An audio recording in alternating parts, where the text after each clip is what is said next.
Bismillahirrahmanirrahim. Assalamualaikum warahmatullahi wabarakatuh.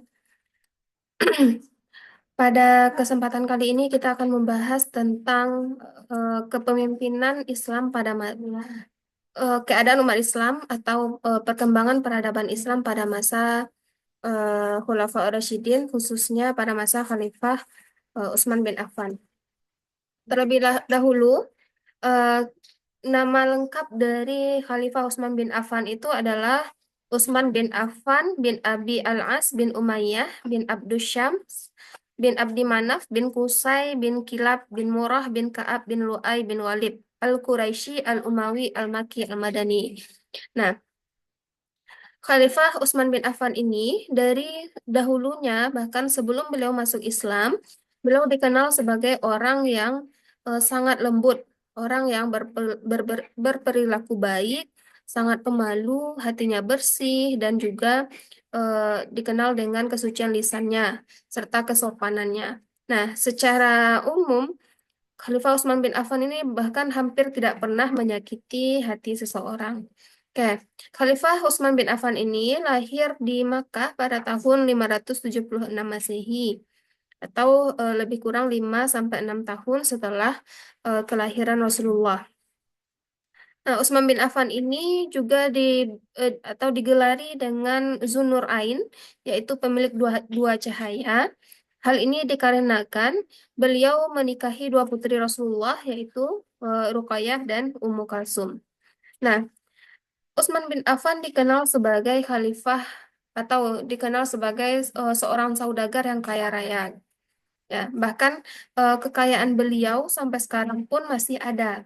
Hal ini dikarenakan Utsman bin Affan pernah membeli sumur atau mata air dari seorang Yahudi di Madinah.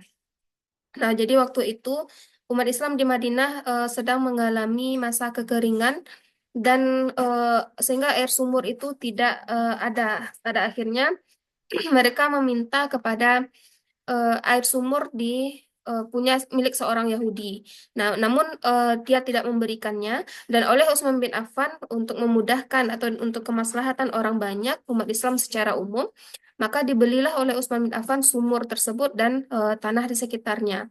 Yang kemudian hingga saat sekarang ini tanah di sekitar sumur itu merupakan tanah yang amat subur sehingga ditanami pohon kurma dan menjadi kebun kurma dan sampai saat ini masih ada rekening atas nama Utsman bin Affan yang dananya berasal dari eh, hasil kebun kurma itu.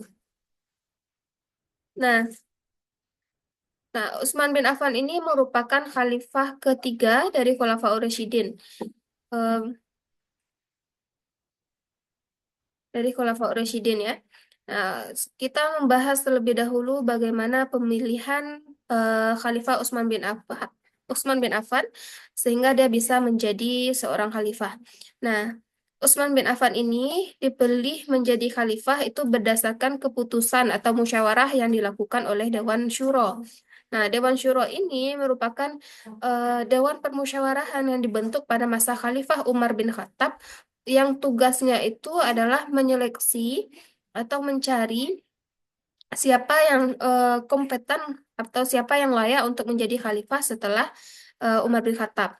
Nah, Dewan Syuro ini terdiri dari Ali bin Abi Thalib, Utsman bin Affan, Zubair bin Awam, Sa'ad bin Abi Waqqas, Abdurrahman bin Auf, dan Tolhah bin Ubaidillah. Em, Sehingga berdasarkan hasil musyawarah yang dilakukan oleh Dewan Syuro setelah Khalifah Umar bin Khattab wafat, maka maka tinggallah Utsman bin Affan dan Ali bin Abi Thalib yang akan dipilih untuk menjadi khalifah. Namun pada akhirnya em, dipilihlah Utsman bin Affan menjadi khalifah dikarenakan faktor umur beliau yang jauh lebih tua jika dibandingkan dengan Ali bin Abi Thalib. Nah, Utsman bin Affan ini memerintah sejak tahun 24 sampai 36 Hijriah atau 644 sampai 656 Masehi yang masa jabatan beliau lebih kurang selama 12 tahun. Dalam kurun waktu 12 tahun itu, banyak sekali kemajuan-kemajuan yang dicapai pada masa pemerintahan beliau. Salah satunya adalah kodifikasi Al-Quran, yaitu melakukan standarisasi mushaf Al-Quran yang sangat penting. Hal ini dilatar belakangi oleh luasnya wilayah umat Islam saat itu, dan banyak di antara wilayah umat Islam itu yang bukan berasal dari bangsa Arab, sehingga sehingga terjadi perbedaan-perbedaan dalam pelafalan atau dalam pelafasan Al-Quran, sehingga pada akhirnya Utsman bin Affan mengambil inisiatif untuk melakukan standarisasi mushaf Al-Quran ini, yang kemudian dikenal dengan nama Mushaf Utsmani. Nah, selain itu, eh, pada masa Khalifah Utsman bin Affan ini juga terjadi ekspansi wilayah atau perluasan wilayah yang sangat besar, dikarenakan eh, beliau membentuk armada laut atau angkatan laut. Nah, karena eh, wilayah yang akan ditaklukkan itu sudah melewati daerah lautan ya, jadi dibutuhkanlah angkatan laut atau armada laut untuk bisa memperluas wilayah kekuasaan umat Islam. Nah, jadi Khalifah Utsman bin Affan membentuk armada angkatan laut ini. Selanjutnya ekspansi dilakukan ke wilayah Armenia, Azerbaijan, sebagian Afrika Utara, Yunani, dan Pulau Siprus. Eh, eh, Selain itu, Khalifah Utsman bin Affan juga me,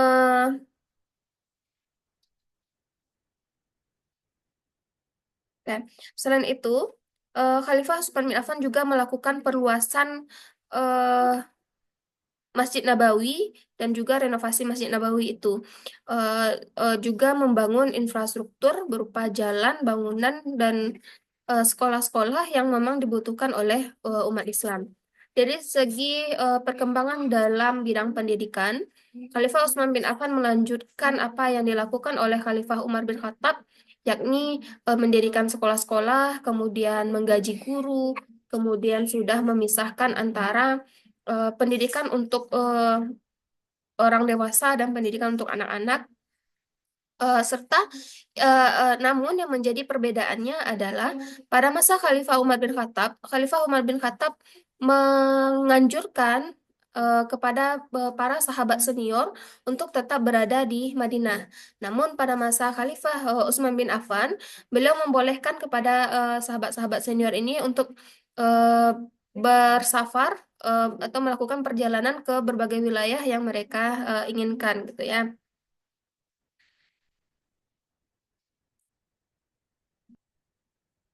Nah, jadi kalau kita melihat selama kurun waktu 12 tahun pemerintahan Utsman bin Affan ini, 6 tahun pertama ini merupakan tercapai kemajuan-kemajuan yang pesat di berbagai bidang, dalam bidang pendidikan, dalam bidang budaya, ekonomi, dan juga termasuk di dalamnya perluasan wilayah ya. Namun di 6 tahun kedua, 6 tahun kedua atau paruh kedua masa pemerintahan Utsman bin Affan ini, mulai terjadi perselisihan di antara umat Islam. Hal ini disebabkan oleh kebijakan yang diambil oleh Khalifah Utsman bin Affan, yakni mengangkat pejabat dan juga gubernur yang berasal dari kalangan beliau, yakni dari Bani Umayyah, dan juga memberikan tanah-tanah milik hasil rampasan perang kepada kaum kerabat-kerabat beliau juga. Sehingga hal ini kemudian dijadikan bahan oleh orang-orang munafik, orang-orang yang ingin menghancurkan Islam untuk menghasut umat Islam bahwa apa yang dilakukan oleh Khalifah Utsman bin Affan ini merupakan sebuah kekeliruan yang besar. Hingga pada akhirnya terjadi pemberontakan di berbagai tempat, di Kufah, di Basrah, dan lain sebagainya macamnya, yang menginginkan Khalifah Utsman bin Affan merevisi kembali atau mempertimbangkan kembali kebijakan yang beliau ambil ini. Nah, sehingga eh, buntut dari perpecahan yang terjadi atau pemberontakan-pemberontakan yang terjadi ini, akhirnya eh, Khalifah Utsman bin Affan ini dikepung di di dalam rumah beliau, selam dikepung di dalam rumah beliau, dan itu yang mengepung itu adalah para pemberontak yang menginginkan Utsman bin Affan ini turun dari jabatan kekhalifahan. Nah, eh, yang menjadi inisiasi dari pemberontakan ini adalah Abdullah bin Sabah. Nah, jadi pada saat Utsman bin Affan ini dikepung di dalam rumah beliau, yang beliau lakukan itu adalah eh, melaksanakan sholat, membaca Al-Quran, berpuasa. Jadi beliau fokus untuk beribadah. Nah, jadi eh, di hari kematian Utsman bin Affan ini, beliau sedang berpuasa dan dalam apa ya, jeda antara ibadah-ibadah yang dilakukannya, yang beliau sholat, kemudian membaca Al-Quran, sholat, membaca Al-Quran. Nah, ada satu waktu beliau tertidur sebentar, dan di dalam tidurnya itu beliau bermimpi bahwa beliau sedang berbuka puasa dengan Rasulullah, dengan Umar bin Khattab, dengan Abu Bakar As-Siddiq. Nah, dan ternyata memang sebelum masuknya waktu berbuka atau sebelum waktu maghrib itu eh, para pemberontak berhasil masuk ke dalam rumah Khalifah Utsman bin Affan dan membunuh Khalifah Utsman bin Affan ini. Hal ini terjadi pada hari Jumat sore, tanggal 17 Zulhijjah tahun 35 Hijriah, atau bertepatan dengan 17 Juli 656 Masehi. Nah, Khalifah Utsman bin Affan ini terbunuh dalam keadaan berpuasa dan sedang membaca Al-Quran. Hingga saat ini, walaupun sudah ada beberapa nama yang menjadi eh, yang diindikasikan merupakan pembunuh dari Khalifah Utsman bin Affan, namun hingga sampai saat ini belum ada kata pasti yang bisa yang menunjukkan bahwa siapa orang yang membunuh Khalifah Utsman bin Affan ini. Nah, dan juga fitnah yang terjadi pada akhir masa jabatan dari Khalifah Utsman bin Affan ini berbuntut panjang sampai akhirnya nanti berdiri kekhalifahan eh, Daulah Umayyah ya. Nah, jadi ini yang bisa kita lihat tantangan dan pemberontakan yang saya ceritakan tadi. Ini ada kritik kebijakan yang mereka mengatakan bahwa kebijakan Utsman bin Affan ini dia melakukan nepotisme dalam penunjukan pejabat dan juga pemberian tanah milik negara. Kemudian akhirnya itu terjadi pemberontakan di Mesir, Kufah, dan Basrah yang pada akhirnya itu berujung pada pengepungan Khalifah Utsman bin Affan dan pembunuhan Utsman di Madinah yang tragis.